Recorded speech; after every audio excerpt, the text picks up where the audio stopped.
Ramai yang tak sedar dan tak tahu apa itu inflasi, sedangkan inflasi ni telah merompak duit kita dalam diam.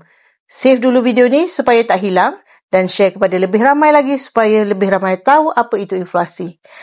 Ramai yang dah tahu, jika simpan duit dalam bank, dividen tahunan kita hanya dapat sekitar 3 ke 5% saja setiap tahun. Bahkan, dividen semakin lama semakin turun, sedangkan harga barang keperluan naik lebih 10% setiap tahun.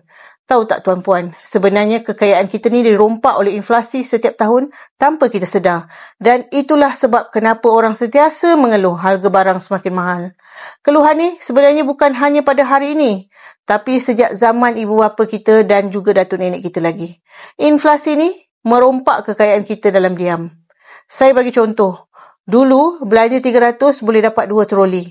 Kalau sekarang, 300 tu nak dapat 1 troli penuh pun susah. Saya share lagi satu situasi pada zaman Rasulullah SAW dulu. Dalam sejarah dikisahkan bahawa harga seekor kambing adalah 1 dinar. Yang menariknya pada hari ini, kalau anda nak beli kambing, masih boleh beli dengan harga 1 dinar. Tapi kalau nak beli dengan duit kertas, tuan-puan perasan tak harga kambing 5 tahun dulu pun dah ada perbezaan berbanding sekarang. Kenapa?